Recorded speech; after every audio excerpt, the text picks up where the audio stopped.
Hi,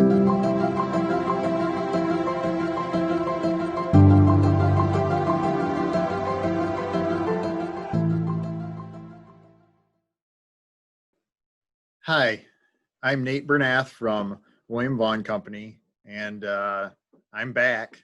So that just means that it didn't go horribly the first time around. Good news. And we're here to chat a little bit today about how the CARES Act changed qualified improvement property, or QIP. And apparently with these videos, the more viewers we get means the more times myself and others will have to do this. So thank you, I guess, for that. So again, get your coffee ready and let's get rolling. So qualified improvement property, you might sense my excitement because depreciation is exciting. I lead the cost segregation area here, and I don't get excited about much, but depreciation is fun, and this is part of it, right? So let's get started with what is qualified improvement property, okay?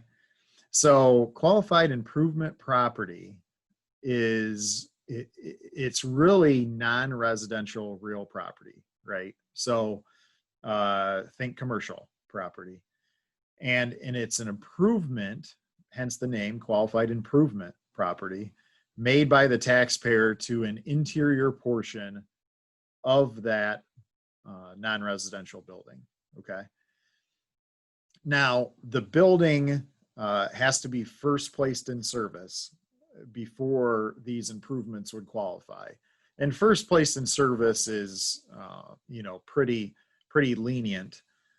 In the past, the time frame had to be longer under the old qualified leasehold improvement property days, etc.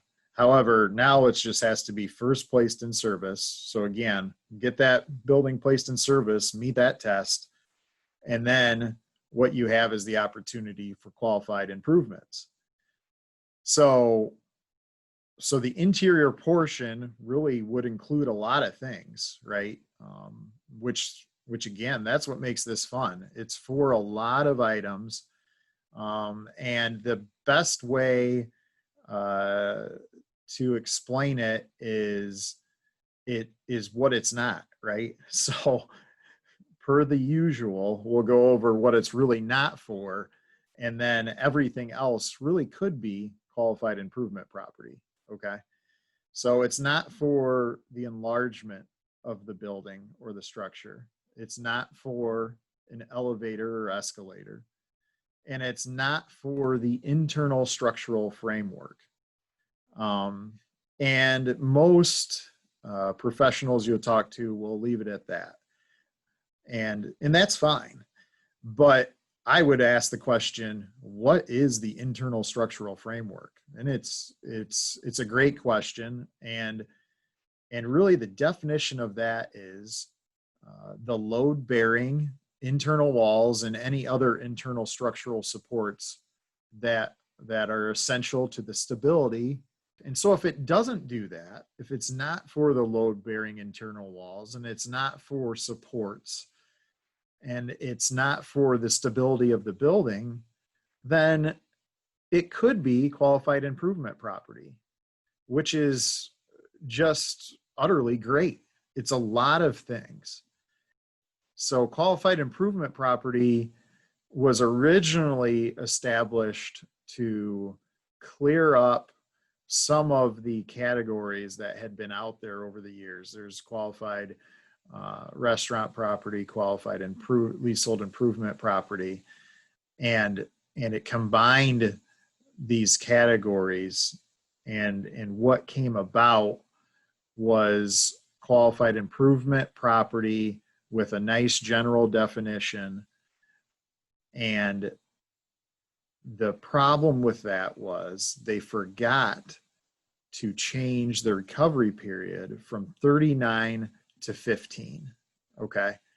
that was the intention. The intention was this was going to be a recovery period of 15 years. Think similar to a land improvement recovery life, right? So, which makes sense. It's a bit less than the 39 years, which is realistically a very long time for recovery on a commercial property asset.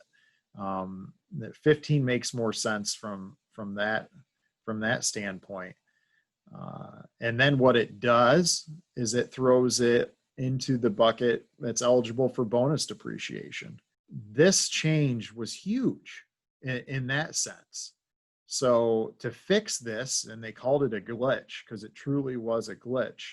To fix this glitch is a big deal as part of the CARES Act, because what you essentially have done is then say, okay, if you choose, or if it's eligible for bonus depreciation, which bonus depreciation, you're eligible for that on recovery periods of 20 years or less. So it's in that bucket. If you don't elect out of bonus depreciation on this stuff, you really can write it all off. So that's great to have those options. Options are always great, and it provides a unique planning opportunity and something that you should really touch base with your William Vaughan representative on, because it was such a nice glitch to have fixed. And it's unfortunate there was a glitch in the first place, but I'm starting to think that's the way of the future is, we tend to pass things, and we pass them rapidly, and not everything's well thought out. So this is good that at least things get fixed in time.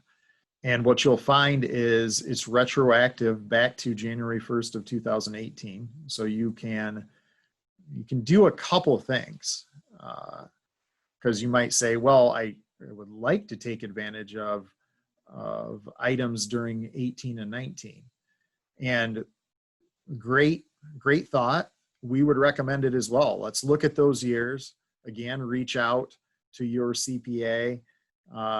If you have any general questions, always happy to help. But the idea would be just double check, and you can fix it with an amendment of the tax return or a 3115.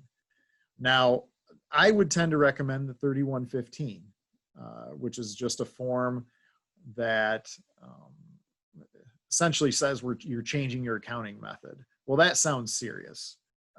It's not as bad as what that sounds. The 3115 is actually easier because the IRS has provided you with an automatic way to do it. They provided a change number that's on the form. You put the change number on there. Actually, a change number, I believe, is change number 244. And then you also fill out the form in the specified manner that they've provided. So again, there's guidance out there to do it with a current filing, do it with a change of accounting method to capture those benefits on a current filing without having to go back and amend. And again, an amendment is not the end of the world either, but the convenience of not having to touch that prior filing is great, right? And certainly because recent audits have even made that more clear, at least to me and probably several other professionals. The IRS has not been real stellar at even logging payments. And so what you'll find is with these amendments, their system is also not great with amended returns. And what they can do is they double count things like K1s from your businesses on an amendment, right? So you'll have the original filing and you'll have the amendment, and they'll double count it. Well, I don't want anything triggering an audit, especially when it's simply an IRS glitch. So if an amendment can do that, I'd prefer that 3115 to take care of it with that current filing. Again, not the end of the world with either, but take a look at that, talk to your CPA about it, because it really is a nice feature. And I'm glad they also, along with the glitch fix, allowed us to do this with a 3115 change on that form. And we've done thousands and thousands of these, not for this purpose yet, but over the years, thousands and thousands of these 3115. So if you need any help there, we can also help. So again, like we chatted about, just a great change. The qualified improvement property made things simpler from the beginning, from its definition. It consolidated some classes of assets, and then what it's now done is change it from 39 year to 15, which is just awesome. And if you think about it, and with the costs that it brings in, with so many costs, it really is like a party. If anyone can even remember what a party's like, think back to the good old days when we could have get-togethers. That's what it's like. In closing, I thank you for sharing a couple minutes with me. This QIP change is a welcome change. It's something that puts this improvement property in a bonus depreciation bucket that everyone was looking for. It allows those folks with restaurants, especially, to move forward with the improvements that perhaps they were holding off on. Why? Because I won't be able to deduct that over 39 years. Man, to be blunt, that's horrible. So again, much of those projects can move forward, and they can move forward in a time when the commercial real estate market is probably needing it the most. And it's something that will bring at least tax benefits to the table. So stay safe, stay healthy. Thank you for sticking with me. And we'll see you the next time if you keep viewing these. And not sure why you would, but hopefully you enjoyed it. Thanks again.